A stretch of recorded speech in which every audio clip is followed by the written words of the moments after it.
Olá, tudo na paz? Olha só, o nosso Pai, ele nos colocou sobre a terra para governar e dominar sobre tudo, e nos deu poder e autoridade para isso.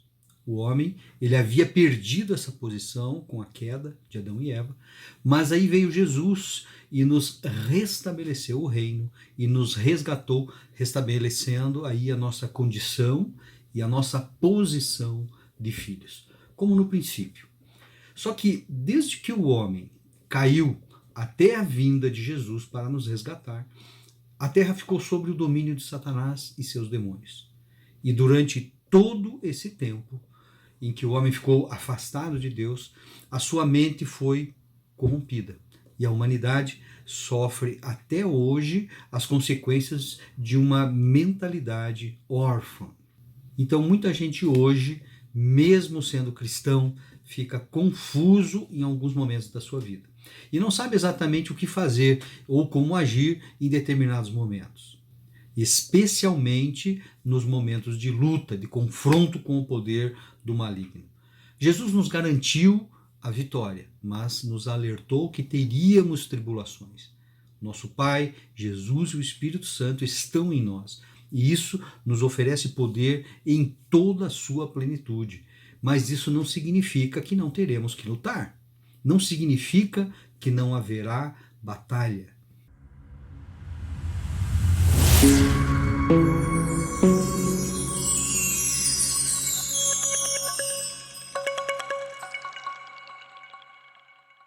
Em uma guerra, durante o confronto, é importante que cada um saiba a sua posição no fronte de batalha e quais são as suas armas de defesa e de ataque. Mas escute isso, não basta apenas conhecer as armas, saber que tem as armas. É necessário também saber como usá-las para lutar. E onde vamos buscar as nossas instruções para a nossa batalha? Com o nosso Pai.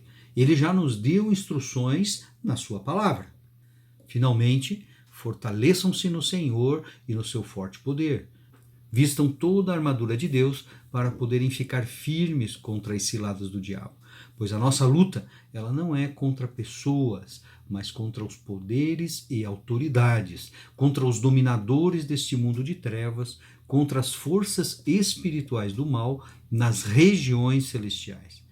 Por isso, vistam toda a armadura de Deus para que possam resistir no dia mal e permanecer inabaláveis depois de terem feito tudo.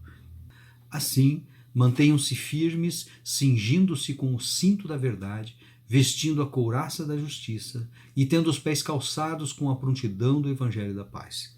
Além disso, usem o escudo da fé, com a qual vocês poderão apagar todas as setas inflamadas do maligno. Usem o capacete da salvação e a espada do Espírito, que é a palavra de Deus. Orem no Espírito em todas as ocasiões, com toda oração e súplica. Tendo isso em mente, estejam atentos e perseverem na oração por todos os santos. Então nós temos instruções. Onde é que eu vou buscar força? A palavra diz, finalmente, fortaleçam-se no Senhor e no seu forte poder. Mas como eu faço isso?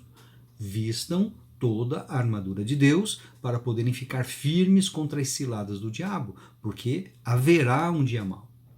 E quem é o nosso inimigo? A palavra diz que, pois a nossa luta não é contra pessoas, mas contra os poderes e autoridades, contra os dominadores deste mundo de trevas, contra as forças espirituais do mal. E aonde que é essa batalha? Essa batalha é nas regiões celestiais. E temos instrução. A palavra diz, por isso, vistam toda a armadura de Deus para que possam resistir no dia mau e permanecer inabaláveis depois de terem feito tudo. E quais são os elementos da armadura de Deus? Vamos ver cada um.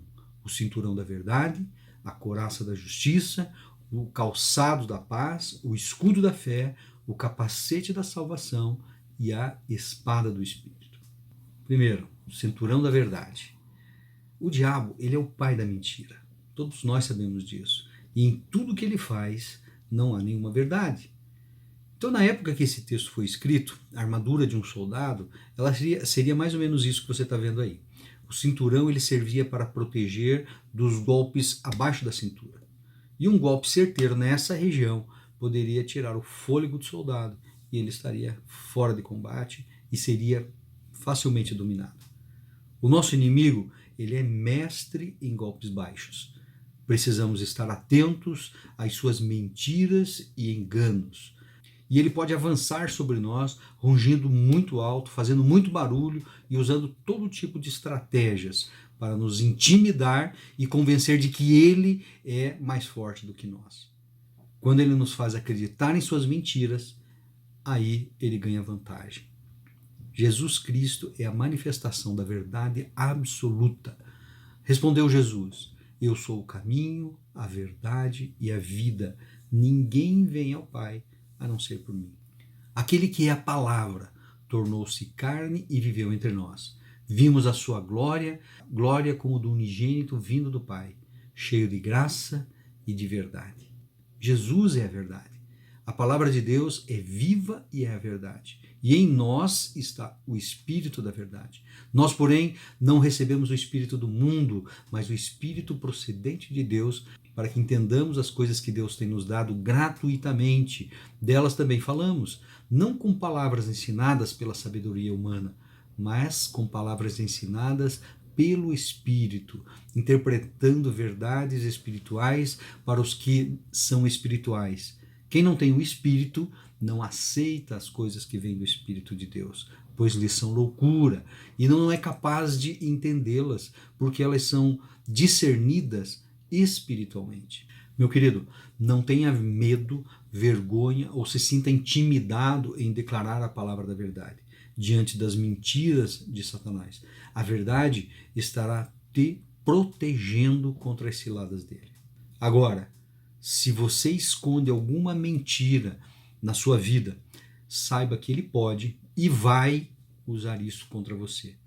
Não permita, elimine imediatamente essa vantagem que ele tem sobre você.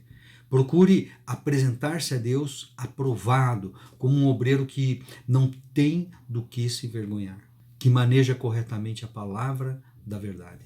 Número 2, a couraça da justiça.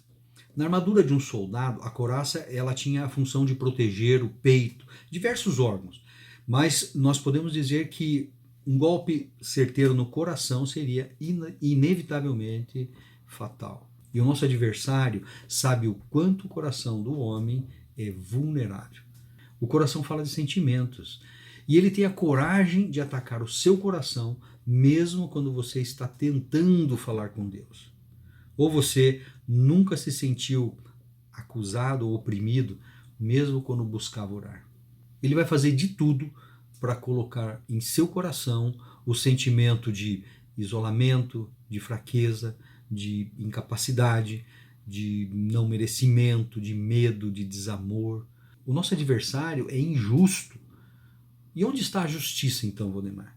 De fato, vocês ouviram falar dele, e nele foram ensinados de acordo com a verdade que está em Jesus. Quanto à antiga maneira de viver, vocês foram ensinados a despir-se do velho homem, que se corrompe por desejos enganosos, a serem renovados do modo de pensar e a revestir-se do novo homem, criado para ser semelhante a Deus em justiça e em santidade, provenientes da verdade. Olha só, aqui vemos uma conexão, né, com as duas partes diferentes da nossa armadura. Mas escute isso também. Portanto, já não há condenação para os que estão em Cristo Jesus. Satanás não pode nos acusar e condenar, pois já nos foi imputada a justiça de Deus. Sua couraça da justiça é a justiça de Deus. Mas fique atento, a única justiça que temos é aquela conferida por Deus. Mas por que eu devo ficar atento, Valdemar? O que você está querendo dizer com isso? Sabe por quê? Porque Satanás pode levar você a acreditar que o que você pode estar passando, o que pode estar acontecendo na sua vida agora, com você nesse momento, não é justo. Aí você chega diante de Deus chorando feito uma criança e diz: Deus, eu vivo tudo certinho, eu rezo, eu oro, eu faço tudo como manda o figurino. Não é justo, Deus. Percebe que armadilha que você caiu? 2 tombos com uma cajadada só. Te fez duvidar da justiça de Deus e ainda se colocar na posição de vítima. Já era, parceiro, você foi para a lona. Cada elemento da sua armadura é importante e vai impactar o seu desempenho, o teu resultado na batalha. Preserve a tua couraça. 3. Calçados da paz. Deixo-lhes a paz e a minha paz eu lhe dou. Não a dou como o mundo dá. Não se perturbem os seus corações, nem tenham medo. A tua paz é uma das primeiras coisas que o inimigo vai tentar roubar. Por quê? Porque perder a paz significa preocupação, temor, ansiedade, dúvida. E quando ele consegue te convencer e estabelecer o medo em você, ele pode te levar a experiências assustadoras. Na armadura do soldado, se ele perde ou danifica de alguma forma o seu calçado, a sua base está comprometida. Não há estabilidade. Todos os movimentos, tanto de defesa como de ataque, são prejudicados. Precisamos estar bem calçados para a batalha. E o calçado ideal é esse, a paz.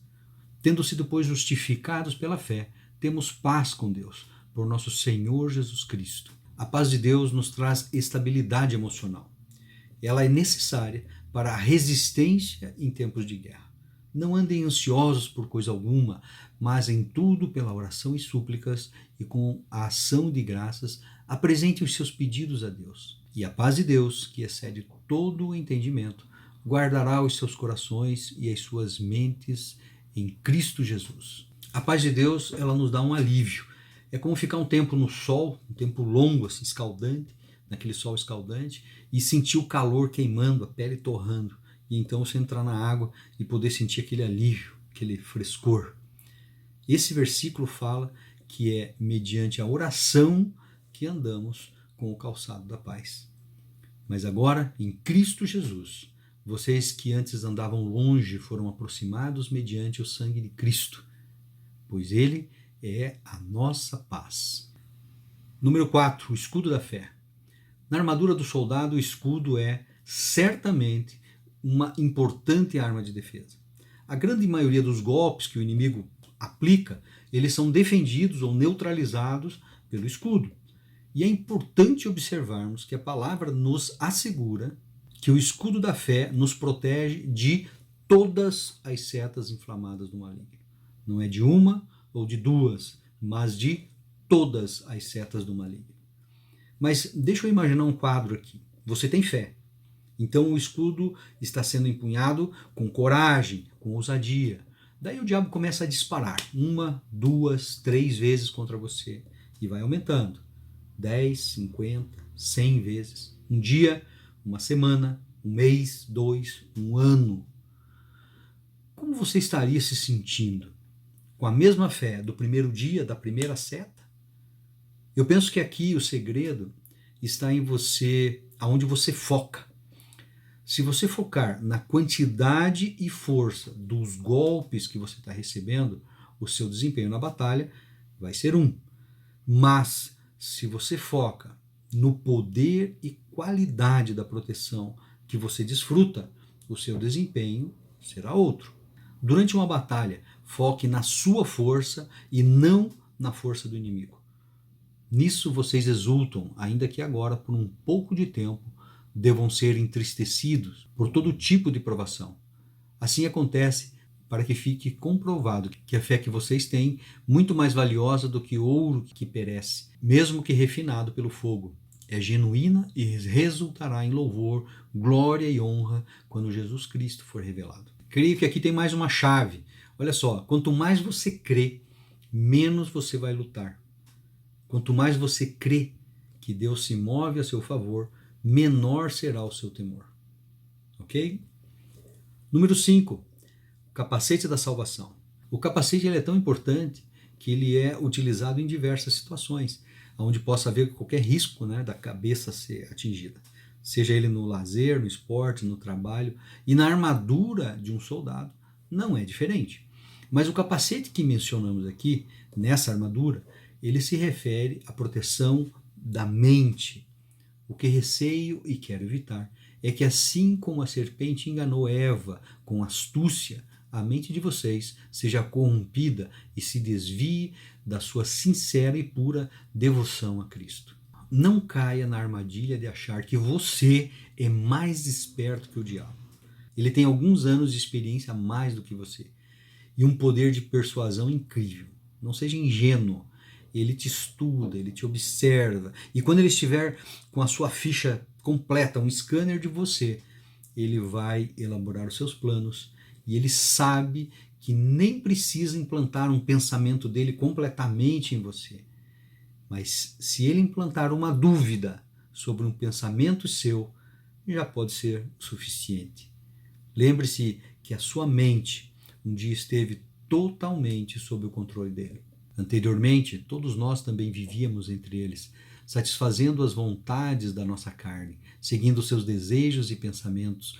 Como os outros, éramos por natureza merecedores da ira. Vigie os seus pensamentos. Assim como você faz com uma higiene pessoal, faça também uma higiene mental. Joga fora, desinstala, rejeite todos os pensamentos que te sabotam. O capacete da salvação fala de Jesus. Não há salvação em nenhum outro, pois debaixo do céu não há nenhum outro nome dado aos homens pelo qual devamos ser salvos. Presta atenção nisso aqui. A palavra em hebraico que significa segurança, libertação ou salvação é Yeshua, que é também como se pronuncia em hebraico o nome de Jesus. Então, se você mantiver a mente de Cristo se alimentando com a palavra de Deus, não vai haver espaço para Satanás, para ele implantar os pensamentos dele.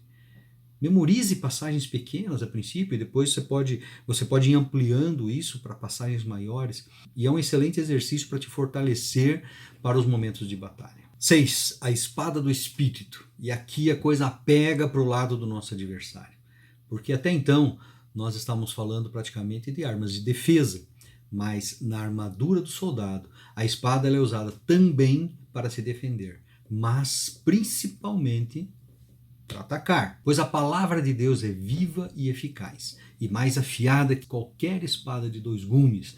Ela penetra ao ponto de dividir a alma e o espírito, juntas e medulas, e julga os pensamentos e intenções do coração. O inimigo ele não recuará tão facilmente, mesmo quando você utilizar a palavra contra ele. Ele vai pôr você à prova, ele tentará fazer você duvidar do que você está declarando. Ele fez isso com Jesus no deserto. Por 3 vezes ele investiu contra Jesus, que questionou a ele usando a palavra. É certamente uma arma poderosa, mas um requisito óbvio para você poder usá-la é justamente conhecê-la. Conhecer não só para repetir, pronunciar, mas conhecer com entendimento e revelação. Porque ele vai tentar usar a própria palavra de forma distorcida para te desestabilizar. Ele vai te desafiar. A palavra não é uma arma para você carregar como um canivete no bolso. Porque se o seu oponente for rápido, for hábil, ele vai te desarmar antes de que você perceba, antes que você pegue o canivete. A palavra, para ser usada de forma eficaz, não vai estar sendo carregada por você. Ela vai estar em você. Procure apresentar-se a Deus aprovado, como um obreiro que não tem do que se envergonhar, que maneja corretamente a palavra da verdade. Se existe alguma área específica na sua vida que você está apanhando do inimigo, estude a palavra de Deus. Busque na palavra os versículos, as promessas, tudo relativo àquela área que você está tendo a luta. Treine, memorize e declare a verdade de Deus sobre aquela opressão e aquela mentira do diabo. Certamente você vai virar o jogo. A nossa vitória está baseada no fato de que estamos unidos, colados em Jesus, que já derrotou o diabo. Mas, um alerta, não seja presunçoso, soberbo ou descuidado. Tem muita gente por aí levando invertida simplesmente por ignorar as orientações do Espírito Santo e fazer as coisas do seu jeito, na sua própria força. Oração. No final desse texto de Efésios, ele fala de oração. E como oramos? Você tem pedido o auxílio do Espírito Santo para você orar? Em Romanos 8:26, a palavra nos ensina o seguinte, que o Espírito Santo, ele nos ajuda a orar, porque nós não sabemos a orar. Muito do que é pedido em oração não é atendido, porque não passa de uma oração carnal. Vocês cobiçam coisas e não as têm, matam e invejam, mas não conseguem obter o que desejam. Vocês vivem a lutar e a fazer guerras. Não têm porque não pedem. E quando pedem, não recebem, pois pedem por motivos errados para gastar em seus prazeres. Isso é importante, meu querido. Devemos pedir ao Espírito Santo que dirija a nossa oração para que nós possamos orar alinhados com a vontade de Deus. Se você estiver em dúvida no momento que for fazer a sua oração, pegue a sua Bíblia e ore em harmonia com a palavra. A palavra de Deus, ela é inspirada pelo seu Espírito. Orando a palavra de Deus, você estará sendo um agente do funcionamento da palavra de Deus. Que o próprio Deus da paz os santifique inteiramente. Que todo o espírito, alma e corpo de vocês seja conservado irrepreensível na vinda do nosso Senhor Jesus Cristo. Aquele que os chama é fiel e fará isso. Queridos, eu espero que eu tenha ajudado a você de alguma forma e que o seu relacionamento com o Pai cresça e você viva a vida que Ele criou para você viver. Forte abraço.